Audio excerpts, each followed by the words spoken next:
Guys, मैं आपको आज दो सही घटना बताने वाला हूँ। ये प्रूव करते हैं कि आज के टाइम में भी टाइम ट्रेवल पॉसिबल है। हाय गाइज, मैं प्रकाश और आप देख रहे हैं 91 फैक्ट्स। तो चलते हैं वीडियो में। गाइज, सबसे पहले आता है इंग्लैंड के लिवरपूल का बोल्ड स्ट्रीट। यहाँ पे चलते चलते काफ़ी लोगों ने टाइम ट्रेवल महसूस किया है। सभी लोग कहते हैं कि रास्ते पे चलते चलते उनके चारों ओर का मंजिल बदल जाता है। बिल्डिंग और गाड़ियाँ 1950 ज़माने का नज़र आता है। दूसरे लोग जो वहाँ पे दिखते हैं उनके पोशाक भी 1950 या 1960 की तरह दिखता है। लोग को कुछ भी समझ आने से पहले वो फिर से वर्तमान पे आ जाते हैं। और हमारे नंबर 2 पे आता है एक मिस्टीरियस हवाई जहाज जो 37 साल के लिए कहीं गायब हो गया था। 2 जुलाई 1955 हर दिन के तरह ये भी एक न्यू ईयर का दिन था। उस दिन हर दिन की तरह अनेक हवाई जहाज आसमान में उड़ान भर रही थी। उन जहाज़ों में एक जहाज BC-4 नाम का चार्टर प्लेन था जो 4 क्रू मेंबर और 57 यात्री के साथ न्यूयॉर्क से मियामी के लिए निकले थे। इस जहाज की कुछ ही मिनटों के उड़ान भरने के बाद कंट्रोल रूम से इस जहाज का पूरा संपर्क टूट गया था और जहाज रडार पर भी दिखाई नहीं दे रहा था।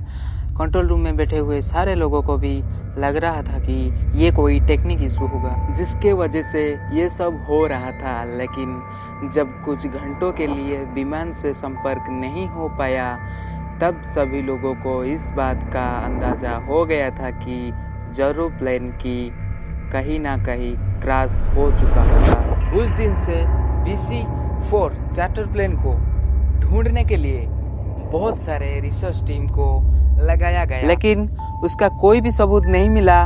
रिसर्च टीम वालों का यही मानना था कि अगर प्लेन कभी क्रैश होता तो उसका ब्रोकन पार्ट्स मिलना चाहिए था, जबकि ऐसा कुछ भी नहीं हुआ था। इसलिए इस जहाज की रहस्यमय ढंग की कहानी को समय के साथ भुला दिया गया। लेकिन इस जहाज की कहानी अभी तक खत्म नहीं हुई। 21 मई 1992 काराकस वेनेजुएला इस शहर की एयरपोर्ट की सभी कर्मचारी हर दिन की तरह अपने अपने काम में लगे हुए थे। लेकिन आज जो होने वाला था उसके बारे में उन लोगों ने सपने में भी नहीं सोचा होगा। सब कुछ ठीक ठाक था, लेकिन जो आंटी ने रडार पर अचानक आए एक प्लेन को देखा।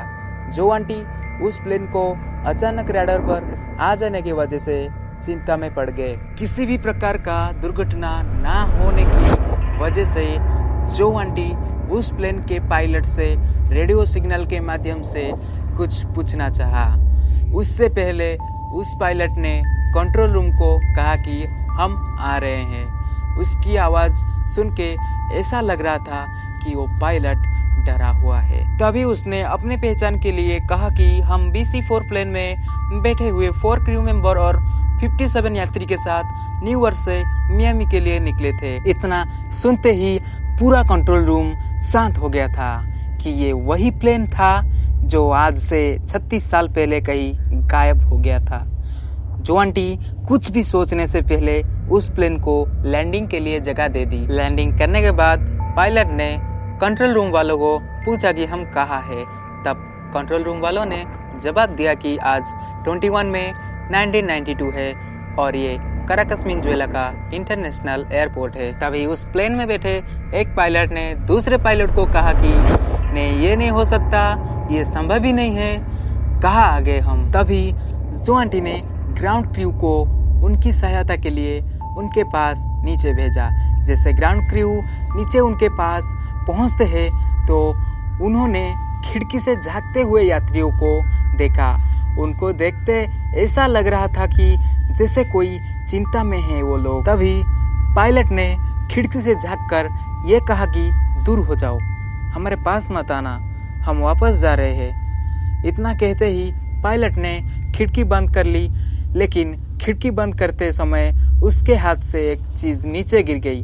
फिर उसके तुरंत वो प्लेन हवा में उड़ गया, जिसके बाद कभी ये पता नहीं चला कि वो प्लेन आखिर वापस कहाँ गया। फिर और एक चौंकाने वाली बात सामने आई, जिसके अनुसार जो चीज़ पायलट के हाथ से नीचे गिरा था वो कुछ और चीज़ नहीं थी, वो 1955 का कैलेंडर था।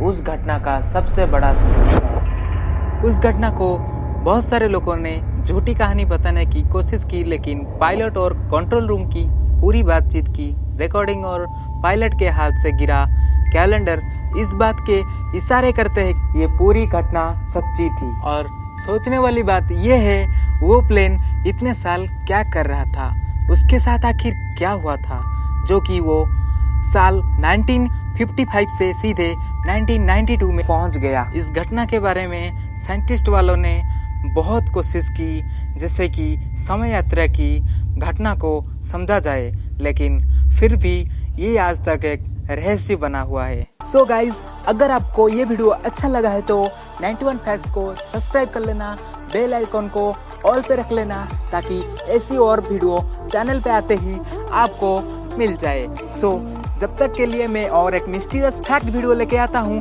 तब तक के लिए बाय।